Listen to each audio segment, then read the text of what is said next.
चलते हैं नेक्स्ट प्रश्न की ओर। और आज का जो प्रश्न है वो ध्यान से देखिएगा, क्योंकि क्वेश्चन को अच्छे से समझ जाइएगा तब स्टेप बाय स्टेप बना सकते हैं। ठीक है, तो देखिए, रेखाएं PQ और RS परस्पर बिंदु O पर प्रतिच्छेद करती। इसका मतलब हुआ कि PQ और RS दो रेखा है जो कि एक दूसरे को क्या करता है, प्रतिच्छेद कर रहा है। ठीक है, यहां पर POR का जो POR और ROQ, तो देखिए POR और ROQ, इसका मतलब है यह 5:7 दिया हुआ, मतलब ये 5 और ये रेशियो 7 दिया हुआ है। ठीक है, और तो सभी कोण ज्ञात करना। तो यहाँ पर प्रश्न है कि ये दोनों दिया गया है और आपको ये कोण और ये कोण जो बच जाएगा सभी कोण को निकालना है। ठीक है, प्रश्न ये है, सबसे पहले आपको ये ध्यान रखना है।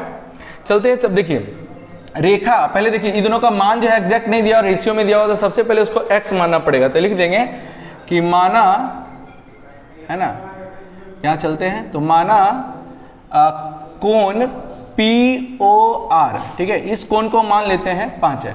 ठीक है, बोले तो ये कोण को हम मान लिए POR को 5x, तथा, है ना, तथा कोण, इस कोण को ROQ, ठीक है, तो चलते हैं ROQ, इसको मान लेते हैं 7x।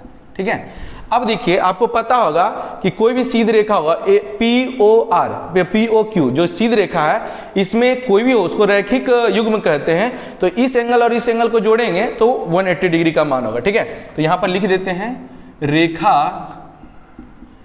POQ पर। ठीक है, POQ पर चलते हैं, तो देखिए इस एंगल प्लस दोनों एंगल को जोड़ेंगे तो 180 डिग्री होगा। तो यहां पर लिख देंगे POR प्लस ROQ, ये दोनों को जोड़ेंगे तो 180 डिग्री होगा। ब्रैकेट में ये लिख दीजिएगा रैखिक युग्म। ठीक है, रैखिक युग्म। चलिए ठीक है, अब देखिए ये एंगल का मान कितना हो गया 5x और ये एंगल का मान हो गया 7x, दोनों को जोड़ेंगे तो 180 डिग्री। तो ये दोनों को जोड़ते हैं तो हो गया 12x बराबर 180 डिग्री। तो x का मान कितना हो जाएगा, तो 180 डिग्री और उसमें से 12 से डिवाइड कर देंगे। ठीक है, तो 12 1 का 12 और यहाँ 6 बच जाएगा, तो 12 25 60, बोलिए तो x का मान कितना हो गया 15 डिग्री।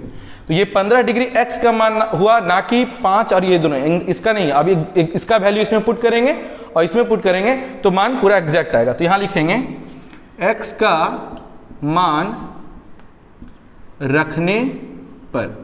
ठीक है, चलिए x का मान रखते हैं तो कितना आ जाता है, तो यहाँ पर सबसे पहले एक हो जाएगा एंगल, इस एंगल की बात करें तो बोलते हैं P और R का वैल्यू था 5x, तो यहाँ पर हो जाएगा 5 गुना 15। ठीक है, तो हो जाएगा कितना 75। ठीक है, चलिए इसके बाद एक और एंगल है जिसका नाम है ROQ, जिसका मान है 7x। ठीक है, तो एक एंगल निकल चुका है इसका 75 और इसका निकाल लेंगे तो 7x की बात करते हैं तो 7 गुना 15, तो कितना हो जाएगा 15 105। ठीक है, ये अभी मान निकला दो एंगल, क्या बोला सभी एंगल को निकालना है, तो ये एंगल निकल गया, ये एंगल निकल गया। अब ये एंगल और ये एंगल को निकालेंगे, एग्जैक्ट पूरा आंसर आ जाएगा। चलिए अब देखिए यहाँ पर ब्लाइंडिंग कर दें, नीचे जगह नहीं है तो ये साइड आप लोगों को नीचे ही बनाना है। ठीक है, चलिए तो देखते हैं, तो दो एंगल निकल गया। तो आप बताइए ये एंगल और ये एंगल शीर्षाभिमुख कोण कहलाता है, मतलब जितना मान इसका आया उतना ही मान इसका आएगा। ठीक है, यहाँ पर देखिए, यहाँ लिखेंगे angle POR is equal to SOQ, तो हो जाएगा SOQ। ये दोनों का मान जो होगा ये कितना हो जाएगा, तो जितना मान इसका है उतना ही मान इसका आएगा, मतलब इसका 75 आया तो उसका भी 75। पूछेगा क्यों, तो इसको लिख दीजिएगा शीर्षाभिमुख कोण। ठीक है, शीर्षाभिमुख कोण, रीजन जरूर लिखिएगा। ठीक है, नहीं तो फिर आपका एग्जैक्ट सही नहीं बनेगा मतलब फिर मार्क्स कट सकता है। ठीक है, नेक्स्ट है, अब देखिए जितना मान इसका है उतना ही मान इसका है, इसका नाम मतलब हो गया ROQ, वही मान होगा POS का, तो एंगल POS मतलब ये कितना होता है, ये आया था 105, तो ये भी हो जाएगा 105 डिग्री, है ना। इसका मतलब है सभी कोण, तो लिखना यहाँ पर सभी का मान लिख देंगे, अतः, है ना, अतः एक एक करके इसका मान कितना आया था, तो POR इसका मान आया 75, इसका मान की बात करते हैं तो ROQ इसका मान कितना आया था, तो यहाँ लिख देंगे ROQ इसका आया था 105। ठीक है, अब बात करते हैं इस कोण का। ठीक है, तो इस कोण का मान भी कितना आया था, तो यहाँ होगा QOS बोलिए या SOQ बोलिए, दोनों बात बराबर है, तो QOS इसका आया था 105 डिग्री। सॉरी इसका आया था 75 ना, 75 डिग्री है ना, और एक है ये वाला बचा POS, तो यहाँ लिखेंगे ये POS, ये हो जाएगा 105 डिग्री। तो यही हो गया सभी कोण का मान।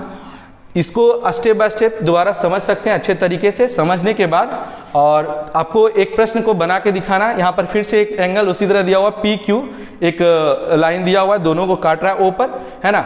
यहाँ पर रेशियो क्या है POR, यहाँ POR का जो वैल्यू दिया हुआ 9 मतलब 9x रेशियो में दिया हुआ, और एक ROQ दिया हुआ 6, है ना, दोनों का रेशियो में दिया हुआ। उसी तरह आपको सभी कोण को निकालना है और अच्छे तरीके से समझ के इसको बनाइएगा, है ना। थैंक्स।